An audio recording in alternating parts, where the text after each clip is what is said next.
everyone. My name is Janny. And I'm Julianne. Welcome to our podcast, Life in a Salad. So today we have a special guest. This is our mom. Her name is Janice. And today is Mother's Day, so we just want to wish a happy Mother's Day to everyone out there. Yeah, so in light of Mother's Day and our mom being on today's podcast, we thought it might be fun just to do a little bit of a rewind, flash, back, look to the past, and hear a little bit from our mom's perspective on what it's been like to make it to this point at her ripe age of 74 years young, and hear a little bit more about her thoughts on what type of advice she would give her younger self. And we're going to do some reflecting as well.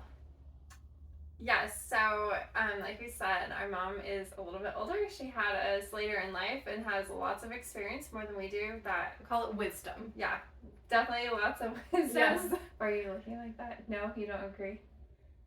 Oh, yes. Yes. Yes, so she's wise. she can share her thoughts with us and the rest of you and how we can hopefully make it this far. So with that being said, what would you say is your number one health tip for people out there? Or what's your thing that you love to do that keeps you young or healthy? Have a good balanced diet. Avoid processed foods and junk food. Not that you can't eat that once in a while, but try to minimize that. Drink lots of water, plenty of rest, 7 to 8 hours a night. Prioritize events in your life, what's most important. Some things do not matter in eternity. And exercise every day. Every day? Yes, some kind of exercise. Okay. It's just walking or lifting weights or doing something that you enjoy that is active. Keep your body and your mind active. It's very important as you get older to keep your mind active. Read books, watch movies, and especially to interact with others and visiting others and talking to them. It keeps your mind healthy and younger, as well as your body. Okay, so obviously we said one thing, but she has a long list, so she's full of wealth When and wisdom. When you live 74 years, you have a lot. You've gone through a lot. So we will actually expound on some of those things that she went over. One is she did mention her diet. When we were actually growing up, I think there was just 90s. Yeah, we grew up in the 90s. We grew up in the 90s, pretty much, early 2000s. Yes, there was a lot of processed foods. I mean, there are now, but there always have been. It was like the big time of processed foods because back in the 70s and 80s, moms were starting to go into the workforce. And so I even learned this in some of my classes that basically companies were looking on how can they make life simpler for women who were back in the workforce. So all of a sudden you had TV dinners and all these processed foods that became mainstream versus probably when my mom was growing up, there was a lot less of that. You had a lot more homemade food. And at the end of the day, that's better for you because you have less processed ingredients in that. So we grew up in the era, didn't know any better, ate all that food. And now you're not eating Hamburger Helper, right? Or things like that. Or rice-a-roni or... But we had a lot of that growing up. Even the little TV dinners, sometimes that was a fun treat for us, I think, to get, like the Mexican enchilada TV dinner. That was my favorite. The banquet chicken nuggets with the corn. Yeah. So lots of stuff like that. And I feel like even just thinking of going to school, you had the school lunch, which I think unfortunately was very processed as well. It wasn't very healthy or balanced. But even a lot of just what kids would bring in their lunches. So think of the Lunchables were super popular. I think they still are. I think they still are too. I don't personally have kids, so I'm not sure what the school lunches are looking like too much for what they're bringing. But Lunchables, even just bringing like sandwiches, it's going to be, a lot of times just on white bread, some Skippy, sugary jelly, or maybe bologna and American craft cheese. That was pretty common. I remember seeing for a lot of lunches and for what kids had. Right, so let's bring it back to you now. So, obviously, growing up, we ate more processed food. Your lifestyle's changed quite a bit since then. Fast food is a big thing too, and I know it is today. When families are busy, it's just easy to stop by the closest fast food place, and I know children eat a lot of that, and that's got a lot of fat, a lot of white bread, processed foods, chemicals, and that's what I've always felt like. The chemicals in our environment is what's causing a lot of the diseases today. Definitely. So I think that's been a big factor. I'm a nurse. We've already established that in other episodes, but partly the reason why so many people have so many chronic illnesses and ailments, it comes from diet, lifestyle factors. I don't think that's news to most people. And so you had your own health challenges that you've been able to overcome some of those. What's changed in your life since, I don't know, 20, 30 years ago compared to how you feel now? Is there a difference?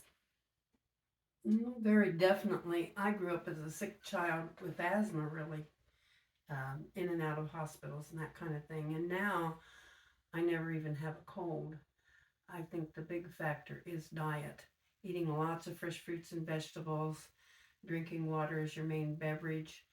And I don't drink milk. I do have milk products like yogurt and cheese, cottage cheese, those kinds of things. Another thing that I do is I have apple cider vinegar before my meals usually, and that helps with the diabetes that I now have. Keeps that down, keeps your weight down. Try not to overeat, because as a child I overate. I was overweight most of my life, and now I'm not, because I try to eat more balanced and avoid the sugary desserts, because I was a big fan of sugar and sugary desserts. So it sounds like nutrition is the big changed big quite factor. A bit. Yeah. And as a child, because I was overweight and had asthma, I didn't exercise much. And when I had to take PE, I hated it because we had to run, and it was very uncomfortable because I was overweight. And then as I got into adulthood and started jogging, started exercising, and changing my diet, I have a lot of energy. At 74, I don't get tired like I did as a child. I'd wake up in the morning feeling tired, lethargic during the day, and I don't feel that way now. So I have to say I feel better now than I did as a child, and then as a young adult I was biking every day back and forth to work, which kept me in shape too. So I think the exercise and diet is the two big things, and avoid drinking the sugary drinks, and mainly sticking to water. And you should filter your water, because a lot of the water has impurities in there that aren't good. Yeah. So it sounds like diet and exercise have really changed for you over the years, and it's shaped you to be where you are currently, feeling even better than when you were a younger person. Right. As a child, that's pretty incredible, actually, to be able to say at 74 that you feel more energized and healthier than you did as a child, or even, when you were a lot younger. Right. So, yeah, I see a lot of patients in the hospital that are much older, even older than you. Not to say that you're that old, but they all have so many ailments and chronic issues, and are just like, oh, they always tell me don't get old, and I always say, well, that's impossible. We're all gonna age. We'll all die one day. But it kind of happens. Yeah, there's a lot to be said for someone who's older who now can say, I feel better than I did when I was younger. And so, yes, diet is such an important factor in this. What we put into our bodies truly fuels every bit of our body, down to our tiny little cells, which ultimately are what make up every organ and everything that our body does. And so what you feed yourself is ultimately going to reflect in how you look and feel. It's almost like fueling a car. If we were to put corn oil in our car, sure, it's a form of oil, but it's not the right kind of oil. And so your car is probably going to break down and not get too far. And so when you're choosing foods or what to put into your body, you really want to think not always what tastes good. Of course, taste is a big factor, but even more so, what's going to make me feel good. I think it's a really good point. Just tying back in with what My mom said, you know, no matter where you currently are, it doesn't matter how old you are, if you're 10 years old, 20, 30, 50, 70, 80, 90, it doesn't matter what age you are, you can start making healthier changes right now and be able to see a drastic change in just how you feel, what's happening with your health markers overall, which is pretty powerful that you can make that change anytime. So it's not like you just have to say, like, you come across the patients, you know, in the hospital who think it's, you know, they're already older, so, you know, what can you do? You can do a lot actually starting right here, right now, and it'll help the rest of your life and longevity just to be a little bit higher quality. Right, I think making those small changes, like it's not like you have to tackle the whole thing in one day, 1 week. It's setting a goal and making a change. Pieces. What was that? Bite-sized pieces. Yes. A little bit so, at a time. Yeah, just making small changes, setting those goals, and not feeling like, oh my goodness, I need to change my whole life in one day, because it doesn't happen that way. No, it sure doesn't. It takes, it takes a while, and to set those habits, I know even for myself, there's things I've started, then I stop, and it's just being consistent. And I think when you feel better, that it can be even more motivating, where sometimes it's easy to be like, I'm not that motivated, I don't feel like doing this today. But if you set a plan and stay with it, rather than just sticking to saying, I need motivation, sure, you need motivation, but ultimately it's setting the consistent goals.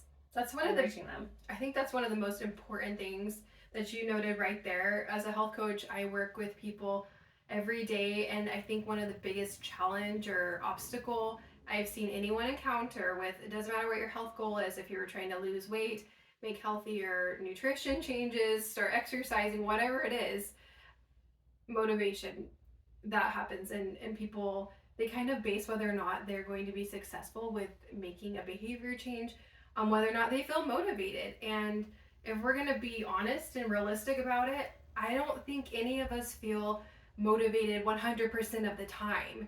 So it's about more than just feeling motivated, and realizing when you don't have motivation, you know, how are you going to sustain and keep up with those healthy lifestyle changes? Because those times are going to come. You tell us, do you have moments where you don't feel motivated?